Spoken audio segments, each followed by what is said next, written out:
Even those who aren't her biggest fans must admit that Meghan Markle simply never runs out of steam. Even when voices of dissent grow loud, her tireless energy shines through, leaving us to wonder what surprise comes next. It's not every day that a celebrity dares to try another podcast after a first effort is blasted in public.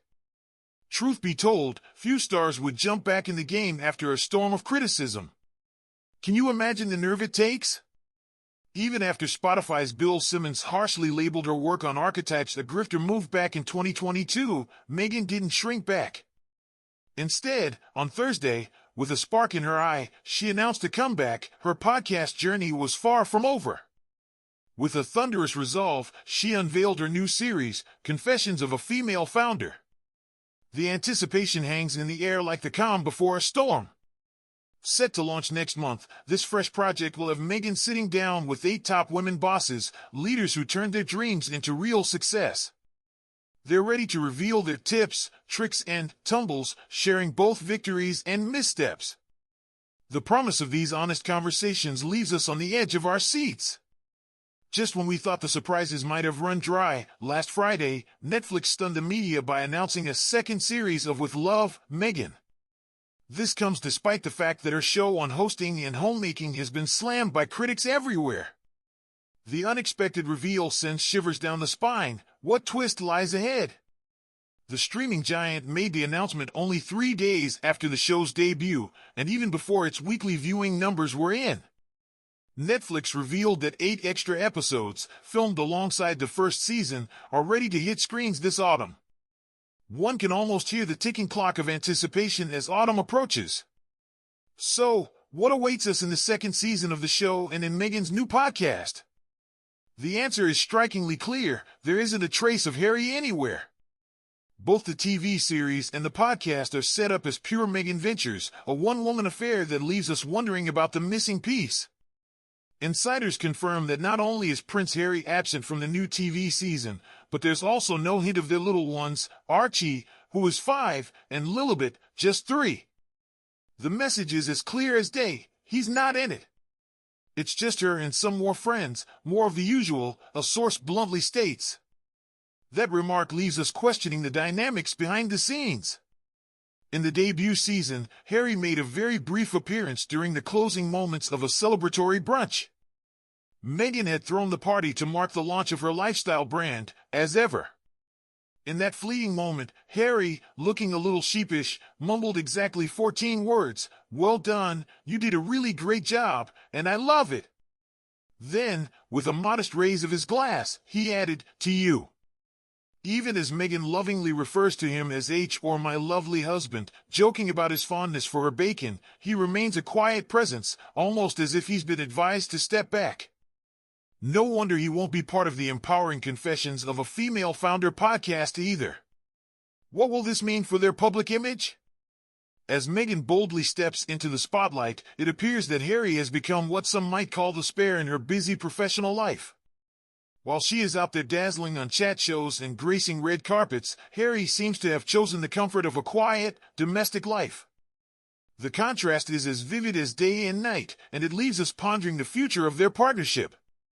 Rumors of marital troubles in their Montecito haven have floated around for a while, but sources close to the couple dismiss these whispers as blown out of proportion.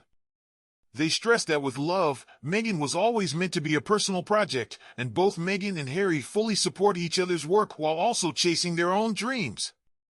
Still, as Meghan forges ahead as a lifestyle guru and businesswoman, one burning question remains: where does that leave Harry?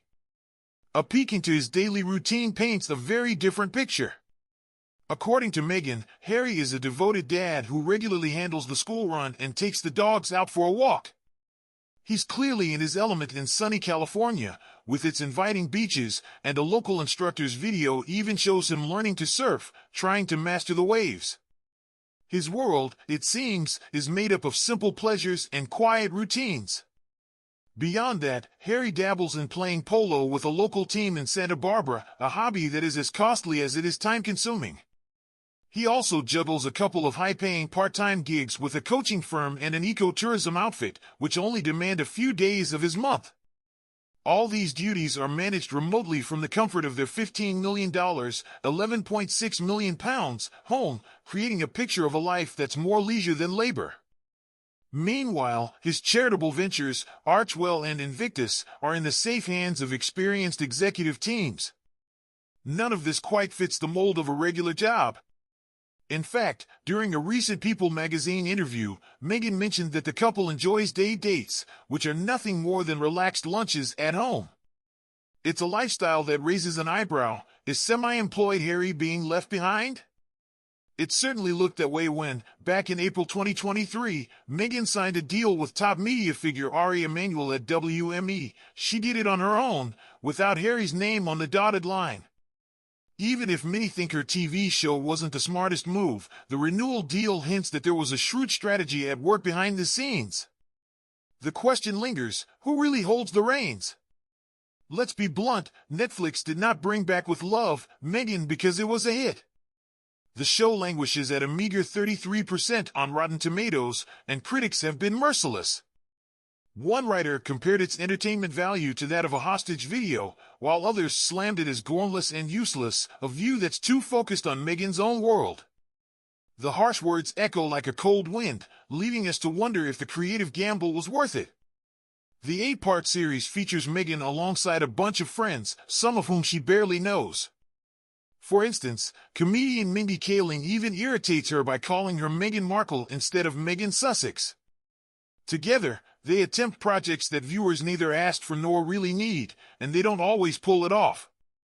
Imagine watching them try to create something that just doesn't hit the mark. Take the bath salts, for example. Meghan mixed in pure arnica oil without the proper carrier oil, a misstep that could cause serious skin irritation.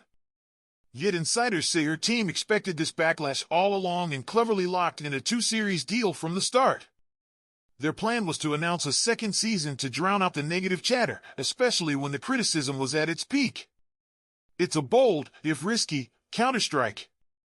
By calling it a recommission before the latest ratings were in, Netflix made a calculated move.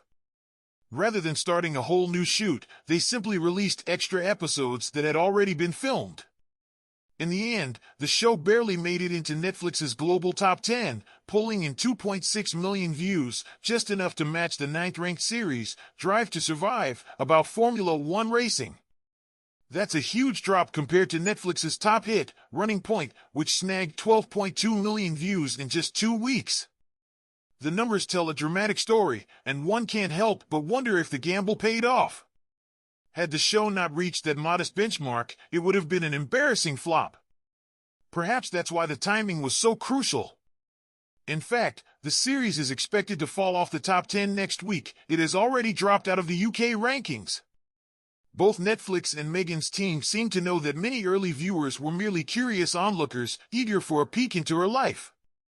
But curiosity can wane quickly. Soon, viewers might tire of watching Meghan craft lavender-scented towels while declaring, "Love is in the details, gang," in episode 4. And what about that brief moment when Prince Harry appeared in his aviators during a celebratory brunch? It might not be enough to hold their interest. The cliffhanger lingers. Will the spark ever catch again? One high-ranking broadcasting executive, clearly unimpressed with Love, Meghan, points out a flaw in releasing 2 seasons back-to-back. "You lose any chance to learn from what worked and what didn't in the first outing," he says. "There's a lot you'd want to change, but they acted too sure of themselves, convinced that what they had was perfect." His words echo in the silence, leaving us to wonder if the missed opportunity will haunt future projects. Another insider weighs in on the recommission, remarking, "This was 100% a write-off by Netflix. They piggybacked a very cheap series on the back of an existing one. The deal had to produce enough programming hours to meet the contract with Meghan and Harry, or else pay them more. It was just a way of not spending extra money." Even though sources close to the Sussexes deny any strict hours requirement or that Netflix greenlit a second season just to deflect backlash, the tension is palpable. Now, with the final 6 months of the Netflix contract looming, allegedly worth $100 million, though the real value is far less, the big question remains, will there be a renewal? The only hit they've had so far is the candid series that may have burned bridges with the royal family forever. The stakes are high, and the future is uncertain. Other projects, like the children's show Pearl, were scrapped before they even began.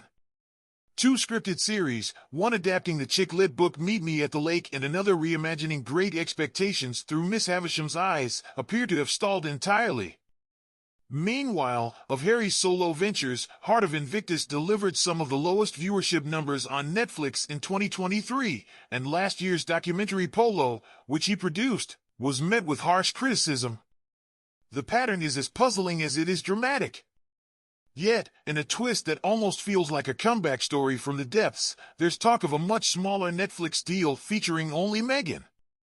This new deal would focus on more lifestyle shows and keep the streamer's brand partnership with As Ever alive.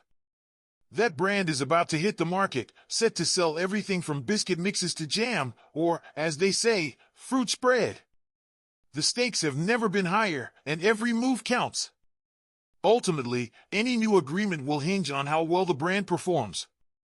Netflix describes As Ever as a lifestyle brand dedicated to beautifully crafted essentials, claiming it showcases a collection of products personally developed by Meghan over the past year, honed through years of home cooking and entertaining.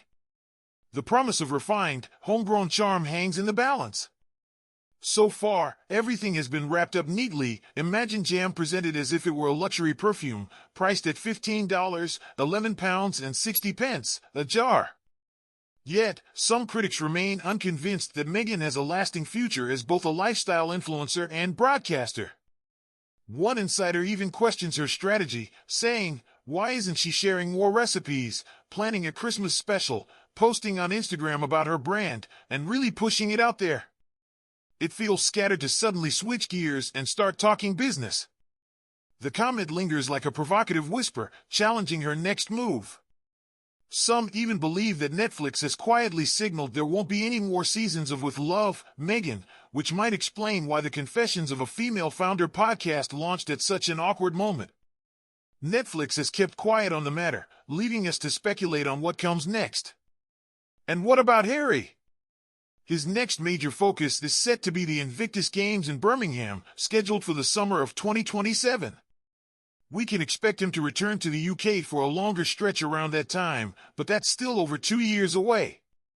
Who knows what mix of roles and routines will fill his days by then? The final act is yet to be written, and the suspense is almost too much to bear.